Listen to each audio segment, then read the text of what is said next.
वर्तमान तीर्थंकर अरिहंत परमात्मा श्री सिमंदर स्वामी भगवान की भक्ति एवं ध्यान योगी शिवाचार्य भगवंत की भक्ति का अनमोल संगम। आए शिव भगवान, आए हैं शिव भगवान, लाए चौमासा, एक चौमासा पावन। शिव भगवान आए हैं, नई खुशियाँ लाए हैं, चौमासा आया है, उल्लास छाया है। आचार्य सम्राट शिव मुनि जी महाराज पूरे विश्व के कल्याण हेतु भगवान महावीर के संदेश को समृद्ध भारत के निर्माण हेतु जन जन तक पहुंचाने हेतु प्रयासरत हैं।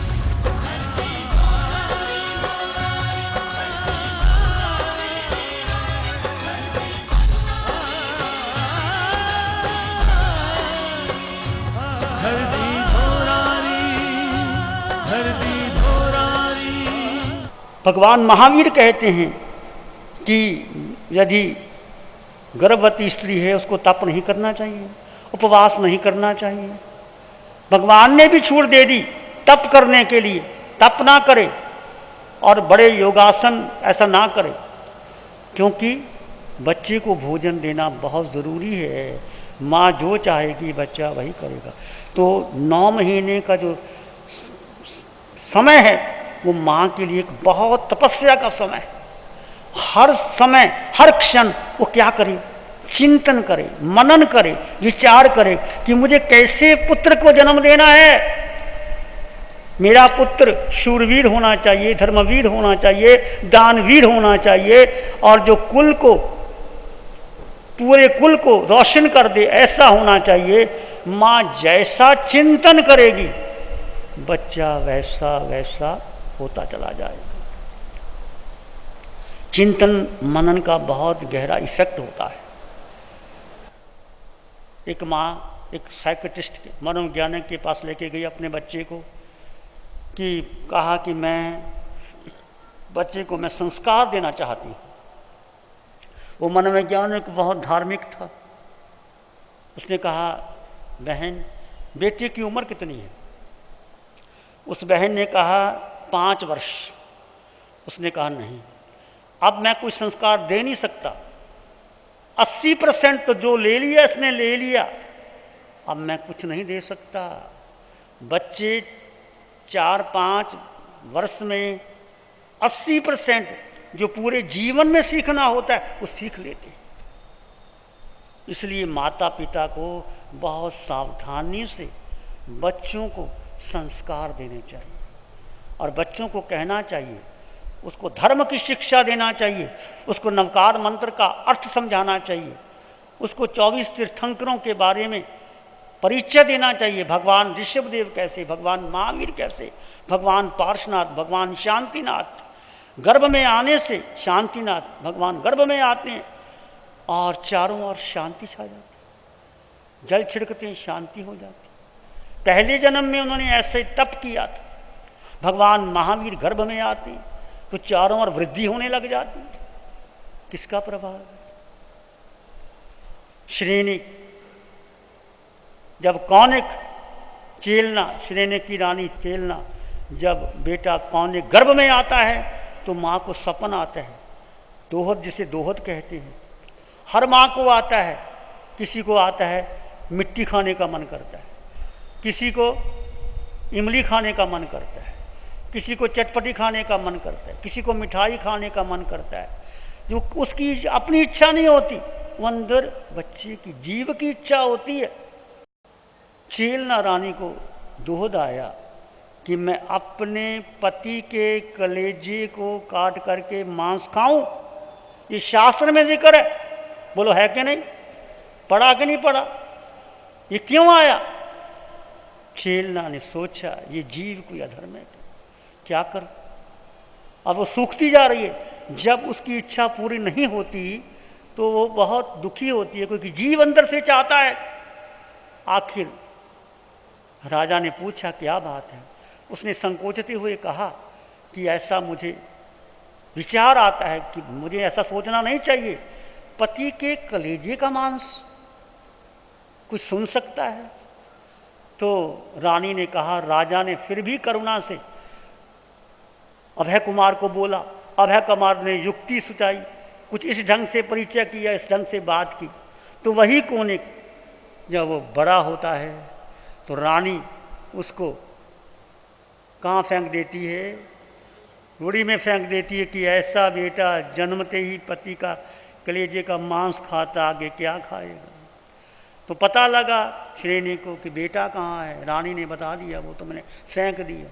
पिता फिर भी मोह के वश में उसको उठा के लाता है और उसकी एक अंगूठी उंगली और कोई कौवा या कोई जानवर काट लेता है। राजा उसके मुख में अंगुली लेकर के उसको उपचार करता है, परंतु वही कौन एक बड़ा होकर के श्रेणी को कैद करता है और अपना राज्य स्थापित करता है और कोने के हाथों श्रेणी की मौत होती है। ये क्या कारण है? पिछला कारण और है जन्मों का कि श्रेणी ने किसी तपस्वी को आमंत्रण किया था मांस खमन के लिए और भूल गया। 1 बार 2 बार 3 बार उसने संकल्प किया कि ये मेरा अपमान किया, अब मैं भी इसका बदला लूंगा। ऐसे जीव का कर्म जन्मों जन्मों से हमारा और आपका संबंध रहता है और कर्म गति से कहीं ना कहीं व्यक्ति वहाँ तक पहुँच जाता है। तो हम देखिए कि कुछ बातें हमारे हाथ में हैं, कुछ बातें हमें नहीं पता कि कर्म संस्कार कौन सा बच्चा, आपको कोई पता नहीं कि आपका कौन सा बेटा। माँ क्या जानती है कि मेरा बेटा होगा या बेटी होगी, काला होगा, गोरा होगा, धनवान होगा कि निर्धन होगा, विद्वान होगा कि मूर्ख होगा। माँ को नहीं पता, पिता को नहीं पता, बच्चे को भी नहीं पता, परंतु वो पूर्व कर्म का गहन संबंध होता है। इसके साथ साथ माता पिता चाहें तो बच्चे को बहुत बहुत योग्य बना सकते हैं। हमारे यहाँ बहुत उदाहरण आते हैं। स्वामी विवेकानंद, इसका नाम नरेंद्र था, उसकी माँ भुवनेश्वरी देवी ने भगवान शिव की पूजा करती थी, प्रार्थना करती थी। एक रात उन्हें स्वप्न आया कि शिव जी ने बालक का रूप लिया है और उसके घर में वो जन्म लेंगे। क्यों? क्योंकि वो शिव की पूजा करती थी, शिव की प्रार्थना करती थी। और जब भुवनेश्वरी देवी ने पुत्र को जन्म दिया, उसका नाम था नरेंद्र, जो विवेकानंद बन करके पूरे विश्व में तहलका मचा दिया। और छोटी उम्र में चले गए और माता ने प्रार्थना की थी, उसकी माँ भुवनेश्वरी ने, कि मेरे घर शिव भगवान जैसा, शिव जैसा बेटा पैदा हो। जो सोचती है सपन में आता है और बच्चे पर इफेक्ट पड़ता है। ये कहानियाँ केवल कल्पना नहीं है, इतिहास साक्षी है, आगम साक्षी है कि एक माँ यदि संकल्प कर ले, जैसा बच्चे को बनाना चाहिए वो बना सकती है। आप क्या सोचते हो? मेरा बेटा बड़ा होकर के मेरी सेवा करे, मेरे घर का नाम रोशन करे, जब मैं वृद्ध हो जाऊं, पिता चाहता है, माँ चाहती है, तो कोई घर में उसकी पत्नी और बेटी बहू आए, हमें गरम गरम खाना खिलाए। यही सोचते हो ना? ये कामना तुम्हारी पूरी नहीं होती, क्योंकि तुम्हारे पीछे स्वार्थ है। ये कौन गरम गरम खाना खिलाए और कौन खिलाता है, नहीं खिलाता। कि मेरा बेटा, कभी सोचते हो कि ऐसे मेरा बेटा हो जो आचार्य आत्माराम जी जैसा बने, आनंद ऋषि जी जैसा बने, महावीर जैसा मेरा बेटा बने। कभी सोचो। एक बहन हमारे शिविर कर रही थी, उसने अपने बात कहा कि मैं मोक्ष जाना नहीं चाहती। वो बहन कनाडा से शिविर करने आई थी और उसने कहा कि मैं एक ही कामना करती हूँ कि मैं ऐसे बेटे को जन्म दूँ जो तीर्थंकर बने। मैं मोक्ष जाना नहीं चाहती, मुझे मोक्ष नहीं चाहिए, मैं चाहती हूँ कि ऐसा बेटे को जन्म दें जो तीर्थंकर बने। तो अपनी अपनी भावना, अब जैसे जिसकी भावना वैसा हो जाता है। ऐसे ही गुरु तेज बहादुर की माता जब गोविंद सिंह गर्भ में थे और उन्होंने भी ये मुगलों के अत्याचार को सहन करने के लिए एक बहादुर पुत्र को जन्म दिया, गुरु गोविंद सिंह को। और गुरु गोविंद सिंह के 4 लाल और 2 सरहद में चले गए, जो युद्ध में मारे गए। ऐसे पंजाब की भी कहानियां आपके सामने हैं। हिरण्यकश्यप ईश्वर का विरोधी था, भक्त प्रहलाद, और उसकी जो पत्नी थी वो विष्णु भगवान की भक्त थी, उसका नाम था कयादू। उसकी पत्नी चाहती थी कि मेरा पति इतना ईश्वर का विरोध करता है, कोई ऐसा बेटा जन्म ले जो इसको सबक सिखाए। तो कयादू उसकी पत्नी हिरण्यकश्यप की, वो हमेशा शिव भगवान की पूजा करती थी और मंत्र का उच्चारण करती थी, ओम नमो भगवते वासुदेवाय, ओम नमो भगवते वासुदेवाय। इस मंत्र का जाप करती थी। परिणाम स्वरूप किसका जन्म हुआ? प्रहलाद का जन्म हुआ, उस भक्त का जन्म हुआ जिस पिता ने पूरी कोशिश की, खंबे पे बांध दिया, अग्नि में लगा दिया, समुद्र में डुबो दिया और कह दिया मैं ईश्वर हूं, कोई ईश्वर तेरा नहीं। उसने कहा तुम कुछ भी नहीं हो, ईश्वर तो ऊपर है, मेरा कोई बाल बांका नहीं कर सकता। इसके पीछे भक्त प्रहलाद को जन्म देने वाली वो माँ कयादू, जो विष्णु की भगवती थी, जो कहती थी ओम नमो भगवते वासुदेवाय। इस प्रकार आप भी नमकार मंत्र का उच्चारण कर सकते हैं, लोगस का पाठ कर सकते हैं। लोगस के पाठ में, नमोथनम के पाठ में बड़ी गहरी तरंगे होती हैं। तो माता और पिता, माता का स्थान पहला है क्योंकि माँ के साथ बेटा रहता है, 9 महीने माँ के साथ रहता है और बाद में भी 24 घंटे में भी 10-12 घंटे 15 घंटे माँ के पास रहता है और 2-3 साल तो 22 घंटे माँ के पास रहता है। पिता के पास तो बाद में जाता है, परंतु जितना माँ का योगदान है उतना पिता का भी योगदान बनता है। पिता को भी पूर्ण ध्यान रखना चाहिए कि बेटा क्या कर रहा है क्या नहीं। माता और पिता चाहे तो पुत्र को ब्रह्म ज्ञानी बना सकते हैं, राजा भी बना सकते हैं, तीर्थंकर भी बना सकते हैं। तीर्थंकर को जन्म देने वाली माता त्रिशला, कृष्ण को जन्म देने वाली देवकी, उनका नाम आता है। तो ऐसे ही हम देखते हैं जीवन को महान बनाने के लिए इसमें बहुत आवश्यकता है। ये भी धर्म है। धर्म की शुरुआत ही घर से होती है और घर से होने के बावजूद जब कोई आत्मा गर्भ में प्रवेश करती है, ऐसे प्रवेश नहीं करते। केशर कहाँ पैदा होता है और लहसुन कहाँ पैदा होता है? लहसुन और प्याज जहाँ मर्जी पैदा कर लो, और केशर कहाँ पैदा करना पड़ता है? केशर की क्यारी के लिए जम्मू कश्मीर में केशर पैदा होता है। वहाँ की भूमि ऐसी है, वहाँ का वातावरण ऐसा है। और लहसुन पैदा करने के लिए क्या करना पड़ता है? तुम्हारे घर में भी पैदा कर सकते, खेती में भी कर सकते, हर जगह खेती दिखाई देती। इसलिए योग्य भूमि, योग्य वातावरण, योग्य स्थान की बहुत जरूरी है। कहते हैं सिंघनी का दूध किस पात्र में आता है? सोने के पात्र में आता है, दूसरा पात्र सहन ही नहीं कर सकता।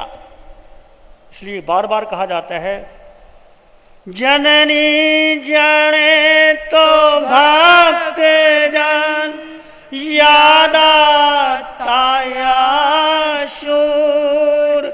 जननी जाने तो भक्त जन यादा ताया शूर। नहीं तो जननी बाज रहे काहे गवावे नूर। माँ की बहुत बड़ी तपस्या होती है। एक बच्चे को जन्म देना, माँ अपनी जवानी भी गवा देती है। एक बच्चे को जन्म देना, माँ का यौवन चला जाता है, माँ की जवानी चली जाती है। आपको तो कोई अंतर नहीं आता, आपको कोई फर्क नहीं पड़ता। माँ जानती है बच्चे को जन्म देने के बाद, कितने संस्कार के बाद बच्चे को संभालना पड़ता है। सच कहा है कि बच्चा कोई शूरवीर, कोई दानवीर, कोई धर्मवीर, कोई साहसी संपन्न होता है तो माँ का जीवन सफल हो जाता है, पिता का जीवन सफल होता है। फिर चर्चा करेंगे।